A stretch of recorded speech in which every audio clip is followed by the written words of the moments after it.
UERJ Entrevista. Temas atuais comentados por professores e pesquisadores.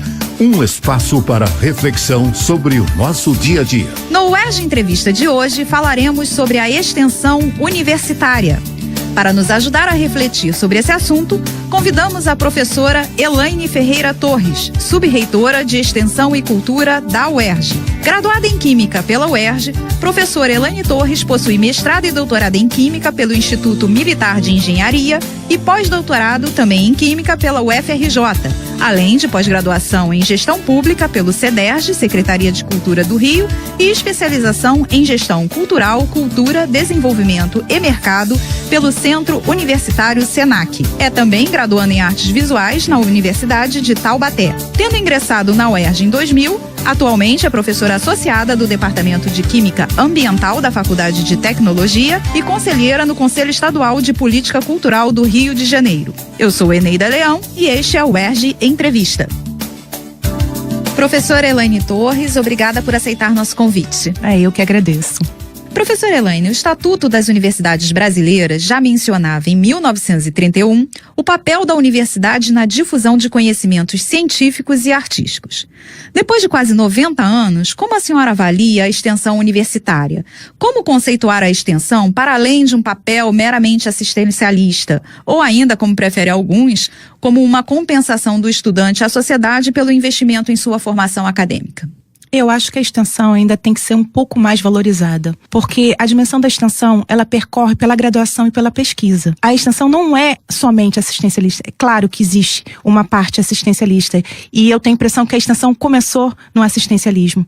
Mas essa nossa inserção na sociedade, ela é muito mais ampla. Na realidade, nós da academia, a gente tem a obrigação de levar todo esse conhecimento, todas as nossas pesquisas, né, tudo o que a gente tem de avanço tecnológico à comunidade. Seja por curso, seja por atividades. É uma inserção que ela é muito mais holística. É você trazer, é você mostrar a universidade, colocar a população na universidade, a universidade em favor, trabalhando para a população. Então, eu acho que não é só assistencialismo, não é um investimento que você tem que retornar à sociedade, é uma obrigação institucional, trabalhar com a sociedade em prol da sociedade. É também o momento de você ouvir o que a sociedade tem a dizer. Exatamente, porque na realidade a gente tem essa troca. E o saber universitário, ele não é soberano. A troca de saberes entre as comunidades tradicionais, quilombolas, né, caiçaras, é muito importante, porque o conhecimento, nós não somos dono do conhecimento. Na realidade, existe um conhecimento que vai além dos nossos muros. Então, essa troca também é muito importante até para a formação do nosso profissional. O Fórum de Pró-Reitores de Extensão, o FORPROEX, desde a sua criação em 1987, tem tido um papel protagonista para essa mudança na concepção da extensão universitária no Brasil, não é mesmo? Sim. A senhora, como subreitora de Extensão e Cultura da UERJ, faz parte desse fórum. E podia explicar para os nossos ouvintes como ele funciona e qual a sua relevância? Há uma agenda de trabalho e ações definidas anualmente? Sim. O fórum, ele é dividido em dois aspectos, assim, mais relevantes. Existe o Fórum de Pró-Reitores, que é o Fórum Nacional, e o Fórum de Pró-Reitores de Extensão, que são os fóruns regionais. Então, as regiões do Brasil, os pró-reitores, eles são divididos por região, e essas regiões, Sudeste, Nordeste, elas têm um fórum próprio. Essas atividades, essas deliberações, elas são estudadas nos fóruns regionais e depois são agregadas no Fórum Nacional. As regiões fazem 2 vezes por ano o seu encontro, e o nacional, que é o fórum que reúne todas as regiões, também é feito encontros 2 vezes por ano. E o que é discutido nesses encontros? Recentemente, tivemos uma reunião em Brasília e discutimos quais são as perspectivas da extensão universitária em nível nacional. O que acontece é que, diante do cenário de dificuldade econômica no país, a extensão ela está sendo muito mais prejudicada frente aos outros orçamentos que são destinados à educação. É muito importante que o fórum se posicione de forma enfática, mostrando que a extensão universitária faz parte do componente curricular dos cursos de graduação. O governo federal, o governo estadual, eles têm que ter um orçamento para que a gente consiga suprir essa demanda. Então é importante a discussão de editais, bolsas de extensão, para que a gente consiga fazer um trabalho que hoje é lei, que hoje faz parte do nosso dia a dia da extensão. É exatamente sobre isso, professora, que eu iria lhe perguntar. Como estão os investimentos na área de extensão e cultura? Porque recentemente nós vimos, o Museu Nacional da UFRJ sumir nas cinzas, o que comoveu não só a comunidade acadêmica, mas também a todo cidadão consciente. Como evitar, então, que esses episódios se repitam?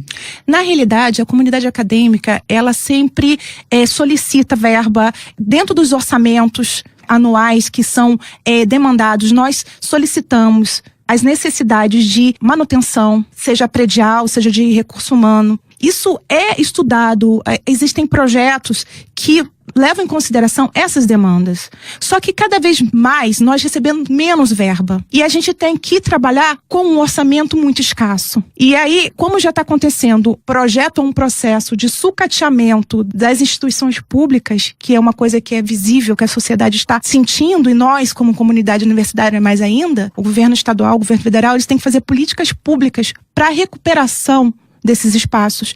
E nós, como cidadão, devemos escolher bem os nossos representantes. E em relação à iniciativa privada, professora, a senhora acha que a iniciativa privada poderia contribuir mais nesse processo? Quando a gente tem uma possibilidade de captação de recurso pela Lei Rouanet, a possibilidade de patrocínio via renúncia fiscal dessas entidades privadas. O que acontece é que nós temos a dificuldade da captação, porque não é de interesse das entidades privadas o patrocínio de equipamentos culturais que não tenha uma visibilidade como uma cultura de massa. Então, por mais que a gente tente, outras universidades particulares consiga aprovar projetos, na Lei Rouanet, por exemplo, as universidades não conseguem o quê? O patrocínio a partir da captação. Porque é muito cruel. Na realidade, a captação é uma coisa muito cruel, porque já existem empresas que são detentoras de um cartel, digamos assim, para captação. Como um museu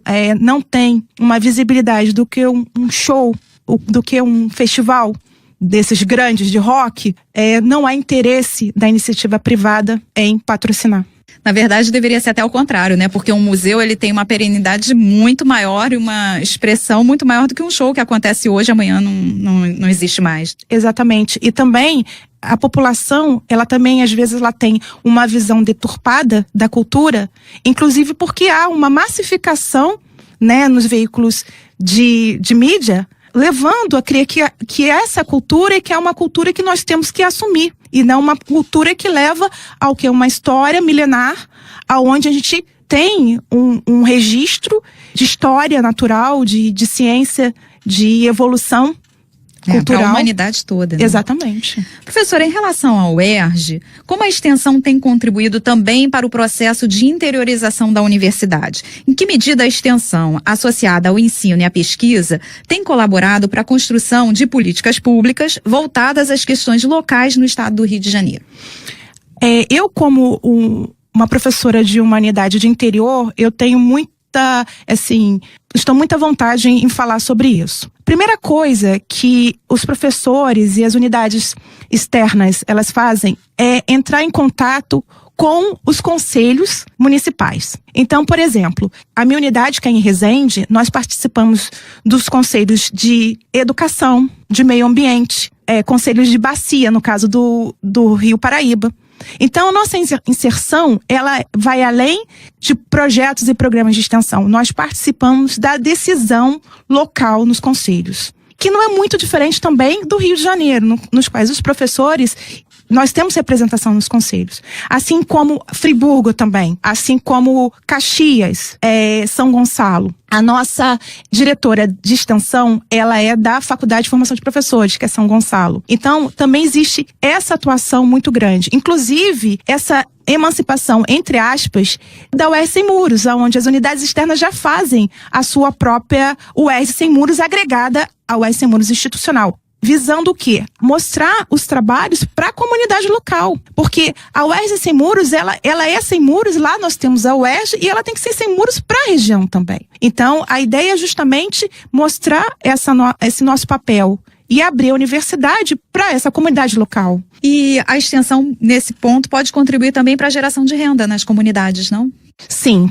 Dependendo do curso ou do projeto, a possibilidade sim, porque nós podemos capacitar esse profissional ou esse possível profissional. Uma das ideias, nós temos, por exemplo, no interior, no caso de Resende, uma incubadora. A incubadora, ela não está ligada à Sub-Reitoria de Extensão e Cultura, mas ela é também o quê? Uma possibilidade de extensão. Então você está envolvendo a comunidade e nós estamos acelerando alguns empreendedores. E isso também criando demandas, procurando espaços e nichos de mercado para que o profissional possa atuar. Principalmente quando são cidades do interior onde a gente não tem muito recurso humano especializado. Voltando à UERJ Sem Muros, professora, eu gostaria, antes de nós encerrarmos a nossa conversa, que a senhora falasse um pouco para os nossos ouvintes como vai ser o evento que está começando agora essa semana e o que eles vão encontrar na mostra. Esse evento vai ser um evento onde vai ter tanto trabalhos de graduação, de pesquisa e de extensão. Então, a UERJ Sem Muros, ela agrega todas as sub-reitorias. Esses trabalhos, eles vão ser expostos em banner, oficinas, feira de prestação de serviços e atividades culturais. Isso em todas as áreas da universidade? Em todas as áreas da universidade. Nos campos externos, a Faculdade de Formação de Professores vai fazer uma atividade que vai envolver também banners no dia 27 e 28 e na unidade de Resende vai ser dia 27. Vão ter atividades de extensão, que seria os banners, pôsteres e apresentação dos projetos de extensão e programas, e atividades culturais. Externamente, a UERJ Sem Muros é só mostra de extensão. A graduação e a pesquisa vai ser avaliada e os banners vão ser apresentados aqui na UERJ Maracanã. Aqui no campus de Maracanã. E é aberto a qualquer cidadão? É aberto. Na realidade, é a UERJ Sem Muros. A ideia é justamente abrir para a comunidade. Inclusive, sexta-feira nós vamos ter um grande evento que vai terminar, como um festival, vai ser a finalização da UERJ Sem Muros, que se chama UERJ a Vida. E o que vai ter nesse evento, professora? Esse evento vai ser um evento multicultural, onde vários grupos de várias etnias vão se reunir num grande encontro, mostrando que a UERJ é inclusiva, que a UERJ é popular e que a UERJ merece ter vida. Para finalizar, a UERJ Sem Muros numa grande celebração à vida e alegria. Estamos no Setembro Amarelo, então a universidade ela vai ser enfeitada de branco e amarelo.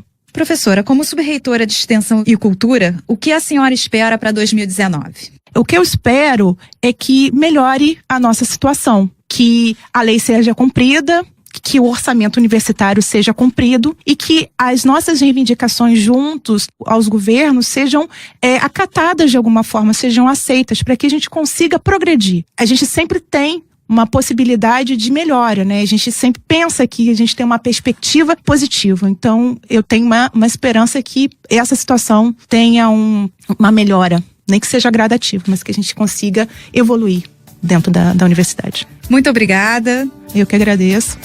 No UERJ Entrevista de hoje, conversamos com a professora Elaine Ferreira Torres, subreitora de Extensão e Cultura da UERJ. Siga a Rádio UERJ nas redes sociais, YouTube e Facebook. E mande suas sugestões para o nosso e-mail, radiouerj@gmail.com. UERJ Entrevista. Equipe técnica, Daniel Barros, Gleidson Augustos e Eduardo Sobral. Locução, Alfredo Fará. Produção, Rádio UERJ. Realização, Centro de Tecnologia Educacional, CTE SR3.